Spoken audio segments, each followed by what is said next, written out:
Hi friends, மாயா சீனு சீரியலை பற்றி தான் நம்ம இந்த வீடியோக்குள்ளே பார்க்க போகிறோம். வாங்க நம்ம வீடியோக்குள்ளே போகலாம். தானாவை தான் காட்டுறாங்க. தானா வந்து மாயா கிட்ட சொல்லிட்டு இருக்கிறாங்க, எப்படியா இந்த போட்டியில் நான் ஜெயிச்சே தீரணும் அப்படின்னு சொல்லிட்டு இருக்கும்போது அப்போ மாயாவும் சொல்கிறாங்க, தானா நீ ஒன்றும் கவலைப்படாத, நீ தான் இந்த போட்டியில் ஜெயிக்க போகிற அப்படிங்கவும், சரி நான் ட்ரெஸ் மாற்றிட்டு வந்துடுது அப்படின்னு சொல்லிட்டு தானா அங்கேருந்து கிளம்பி போகிறாங்க. இங்கே பார்த்தோம்னா புவனேஸ்வரி வந்து ஒரு ஆளை செட் பண்ணுறாங்க. அப்போ வந்து தானா வந்து இந்த போட்டியில் ஜெயிக்கக்கூடாது, அதுக்கு நீ என்னன்னாலும் பண்ணு அப்படின்னு சொல்லிட்டு பணத்தை கொடுக்கவும் உடனே அவரும் சரி அப்படிங்கிறாங்க. அப்போ பசுபதி வந்து புவனேஸ்வரிட்ட கேட்டுட்டு இருக்கிறாங்க, என்னம்மா நம்ம நினச்ச மாதிரிக்கே தானாவை ஜெயிக்க விடாமல் ஒரு பண்ணும்போது கண்டிப்பாக அவர் செய்வார் அப்படின்னு சொல்லிட்டு இருக்கிறாங்க. அடுத்து தானா ட்ரெஸ் மாற்றதுக்காக மேலே வரும்போது அப்போது புவனேஸ்வரி வந்து ஒருத்தரை ஏற்பாடு பண்ணினாங்களா, அவரை தான் காட்டுறாங்க.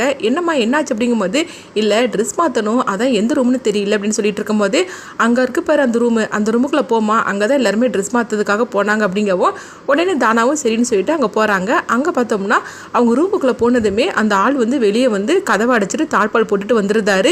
இங்கே வந்து இவ சத்தம் கொடுத்தா கூட யாருக்குமே காது கேட்காது, அந்த மாதிரிக்கு ஒரு ரூம் அப்படின்னு சொல்லிட்டு அவர் ரொம்பவே சந்தோஷப்பட்டுட்டு போகவும், அடுத்து பார்த்தோம்னா புவனேஸ்வரிட்ட ஃபோன் பண்ணி சொல்கிறாரு, இந்த மாதிரிக்கு நான் பண்ணிட்டேன் அப்படிங்கும் போது அப்போ புவனேஸ்வரி சொல்கிறாங்க, நீங்கள் நல்ல வேலையாக பண்ணுன, இது மட்டும் இல்லை நீ தனாவை மட்டும் எப்படியாவது இந்த போட்டியில் வந்து கலந்துக்கிடாமல் நீ பண்ணிட்டேன்னா நீ நினைக்கிறதுக்கு மேலே நான் உனக்கு பணத்தை கொடுப்பேன் அப்படிங்கும்போது அவரும் சந்தோஷப்பட்டு இருக்கிறாங்க. அடுத்துங்க பார்த்தோம்னா வந்து போட்டி வந்து அவங்க ஆரம்பிக்கிறாங்க. அப்போ ஒவ்வொரு பேராக அவங்க கூப்பிட்டுட்டு இருக்கவும் அப்போ தனாவோட பேரையும் கூப்பிடுறாங்க. அப்போ தனாவை காணணும்னு சொல்லணுமே உடனே வந்து ரகுராம் வந்து பார்க்குறாங்க, இங்கே தனா இங்கே தான் நின்றுருந்துருந்தா அப்படின்னு சொல்லி பார்த்துட்டு இருக்கும்போதே அப்போ வந்து மாயா சொல்கிறாங்க, தனா ட்ரெஸ் மாற்றதுக்காக போனா அப்படின்னு சொல்லவும் அவள் இவ்வளோ நேரத்துக்குள்ளே வந்திருக்கணுமே, எங்கே போனால் தெரியல அப்படிங்கும்போது அடுத்து பார்த்தோம்னா திரும்பவும் தனான்னு சொல்லி கூப்பிட்டுட்டு இருக்கிறாங்க.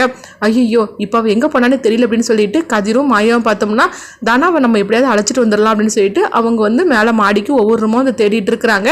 அடுத்ததும் தனான்னு சொல்லி கூப்பிடவும் ரகுராம் வந்து ரொம்பவே பதட்டமாக இருந்தாங்க. அப்போ இங்கே தானா தான் காட்டுறாங்க. தானா வந்து ட்ரெஸ் மாற்றிட்டு கதவை திறக்கிறதுக்காக வராங்க. கதவு வந்து வெளியே தாழ்பால் போட்டிருக்குது அவங்களுக்கு தெரிஞ்சிருது.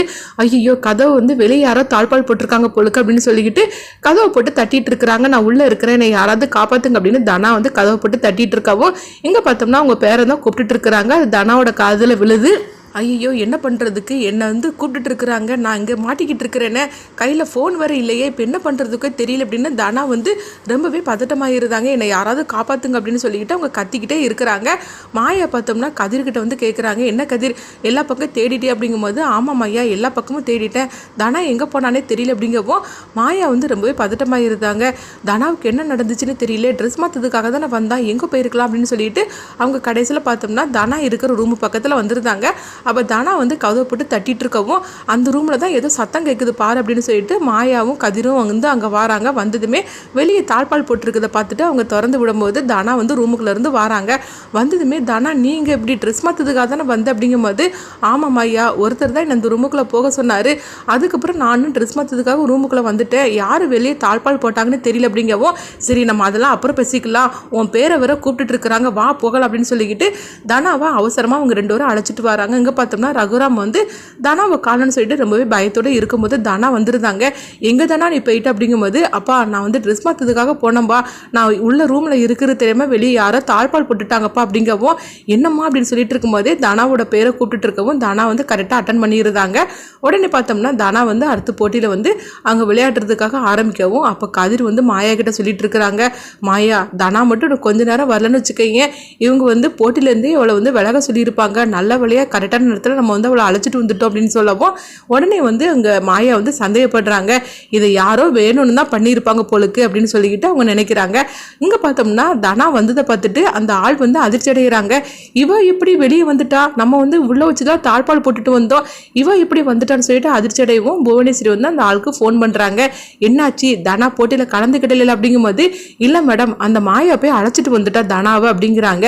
இது கிட்டதுமே புவனேஸ்வரி அதிர்ச்சி அடைகிறாங்க. அப்போ புவனேஸ்வரி சொல்கிறாங்க, சரி நம்ம அடுத்த பிளானை வந்து செயல்படுத்த ஆரம்பி அப்படிங்கவும் உடனே அவரும் சரி அப்படிங்கிறாங்க. அப்போ பசுபதி கேட்குறாங்க, என்னாச்சு அப்படிங்கும்போது, அந்த மாயா வந்து அவளை காப்பாற்றி கூட்டிகிட்டு வந்துட்டா அப்படிங்கும்போது அப்போ பசுபதி சொல்கிறாங்க, ரகுராம் குடும்பத்தை காப்பாற்றுறதே அந்த மாயா தான், அவள் இருக்கிற வரைக்கும் நம்மளால் எதுவுமே செய்ய முடியாது பொழுக்கு அப்படிங்கவும் உடனே புவனேஸ்வரி வந்து கோவப்பட ஆரம்பிச்சிருந்தாங்க.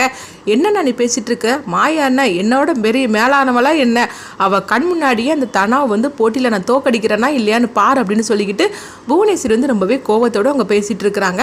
அடுத்தவங்க பார்த்தோம்னா வந்து தனா வந்து ஃபஸ்ட்டு போட்டியில் வந்து அவங்க ஜெயிச்ச மாதிரி தான் காட்டுறாங்க. இதை பார்த்துட்டு எல்லாருமே சந்தோஷப்பட்டுட்டு இருக்கவும் இப்போ தனா வராங்க. உடனே ரகுராம் சொல்கிறாங்க, தனா ஃபஸ்ட்டு போட்டியில் நீ ஜெயிச்சிட்டம்மா அப்படின்னு சொல்லும் போது உடனே வந்து தனா வந்து நினைக்கிறாங்க, எல்லா போட்டியிலும் நான் தான் ஜெயிச்சு அந்த கோப்பையை நான் வாங்கிட்டு வந்துட்டு உங்ககிட்ட வந்து நான் வந்து கதிரை வந்து சேர்த்து வைங்கன்னு சொல்லி கேட்பேன்பா அப்படின்னு சொல்லிட்டு தனா வந்து மனசுக்குள்ளே நினைக்கிறாங்க. அப்போ மாயா கிட்ட தானா வந்து சொல்லிட்டு இருக்கிறாங்க, மாயா நீ மட்டும் கரெக்டான நேரத்துக்கு வரலன்னா அவ்வளோதான், நான் அந்த போட்டியிலேயே கலந்துருக்க முடியாது அப்படின்னு சொல்லவும் அப்போ மாயா சொல்கிறாங்க, தானா இன்னும் நீ வந்து நான் இல்லாமல் நீ எங்கேயும் போகாது அப்படின்னு சொல்லவும் உடனே சரி அப்படிங்கிறாங்க. அடுத்து பார்த்தோம்னா எல்லாரும் வந்து கூல்ட்ரிங்க்ஸ் வந்து குடிச்சிட்டு இருக்கிறாங்க. அப்போது புவனேஸ்வரி வந்து ஒரு ஆளை ஏற்பாடு பண்ணார்ல, அந்த ஆள் வந்து பார்த்தோம்னா அவங்க தானா குடிக்கிற அந்த கூல்ட்ரிங்க்ஸில் வந்து ஏதோ ஒரு பொடியை கலக்கிற மாதிரி இருக்குது. அதை தானா கிட்ட கொடுக்கவும் தானாவும் குடிக்கிறதுக்காக போகிறாங்க. உடனே அவரும் அங்கேருந்து கிளம்பி போயிருந்தாங்க. அதாவது தனா வந்து குடிச்சிட்டாங்க அப்படின்னு சொல்லிட்டு அவங்க கிளம்பி போயிடவும் அடுத்த போட்டி வந்து 2வது ரவுண்டு வந்து ஆரம்பமாகுது.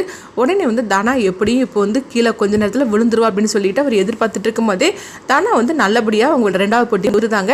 இதை பார்த்துட்டு அவர் அதிர்ச்சி அடைகிறாங்க, என்னது இவர் 2வது போட்டியிலும் ஜெயிச்சிட்டா அப்படின்னு சொல்லிட்டு அவங்க அதிர்ச்சி அடைகிறாங்க. நம்ம கொடுத்த கூல்ட்ரிங்க்ஸை குடிச்சிருந்தானா கண்டிப்பாக விளையாடி இருக்க முடியாது அப்படின்னு சொல்லி நினைக்கவும் இங்கே பார்த்தோம்னா தனா வந்து அது குடிக்கிறதுக்காக போகும்போது மாயா வந்து தடுத்து நிறுத்திடுதாங்க. நீ வந்து அவங்க கொடுத்ததெல்லாம் குடிக்க வேண்டாம், உனக்காக நான் கொண்டுட்டு வந்திருக்கிறேன் பாரு, இதை குடி அப்படின்னு சொல்லிட்டு கொடுத்தனால அந்த வந்து அவங்க குடிக்காம போயிருந்தாங்க. இதுதான் நடந்திருக்கு. எங்க பார்த்தோம்னா புவனேஸ்வரி வந்து அந்த ஆளுக்கு ஃபோன் பண்றாங்க, என்னது நம்ம போட்ட 2வது திட்டம் சக்சஸ் தான் அப்படிங்கும்போது இல்ல மேடம் அதுவும் தோல்வி அடைஞ்சு போச்சு அப்படிங்கிறாங்க. இதை கிட்டதுமே புவனேஸ்வரி ரொம்பவே கோவப்பட ஆரம்பிச்சிருந்தாங்க. அடுத்து பார்த்தோம்னா புவனேஸ்வரி இன்னொரு திட்டத்தை போட்டு கொடுக்குறாங்க, இதுதான் லாஸ்ட் திட்டம், இதுல கண்டிப்பா வந்து அவ வந்து ஜெயிக்கவே கூடாது அப்படின்னு சொல்லவும் அவரும் சரி அப்படிங்கிறாங்க. அடுத்த திட்டத்தை செயல்படுத்துறதுக்காக வரும்போது மாயாவும் கதிரும் வந்து அவரை கையங்கோலமாக பிடிச்சிருந்தாங்க. இது எல்லாத்துக்கான நீ தானே, உன்னை அனுப்புனது யார், உண்மையை சொல்லு அப்படிங்கும் போது புவனேஸ்வரி அப்படின்னு சொல்லிட்டு அவரும் சொல்லியிருந்தாங்க. அப்புறமா கதிர் பார்த்தோம்னா அவரை அடின்னு அடித்து வெளுத்துட்டு இருக்கிறாங்க. அப்போ மாயா சொல்கிறாங்க, இவனை விட்டு தள்ளு அப்படின்னு சொல்லும் போது எப்படி விட முடியும், தானா அந்த போட்டியில் ஜெயிக்கக்கூடாதுன்னு சொல்லிட்டு புவனேஸ்வரி வந்து இந்த ஆளை ஏற்பாடு பண்ணியிருக்கிறா, இவனும் என்னெல்லாம் சேர்ந்துருக்கிறான், அவளை வந்து அதாவது தானாவை ட்ரெஸ் மாற்ற போக சொல்லிட்டு வெளியே தாழ்பால் போட்டது கூட இவன் தான், அடுத்தது கூல்ட்ரிங்க்ஸில் இந்த மாதிரி கலந்து கொடுத்தது இவன் தான், இவனை சும்மா விடக்கூடாது அப்படின்னு சொல்லிட்டு கதிர் வந்து வெளுத்து வாங்கிட்டு இருக்கிறாங்க. அப்போ வந்து மாயா சொல்றாங்க, அதுதான் நம்ம கையுங்களமா பிடிச்சாச்சுல, இதுக்கப்புறம் நம்ம வழிக்கு வரமாட்டான், அங்கே பாரு உன் புவனேஸ்வரிட்ட போய் நீ சொல்லு இங்கே என்ன நடந்துச்சுன்னு சொல்லு அப்படின்னு சொல்லவும் இதை கேட்டு அவங்க அதிர்ச்சி அடைகிறாங்க. அடுத்து என்ன நடக்க போகுதுன்னு சொல்லிட்டு நம்ம பார்க்கலாம்.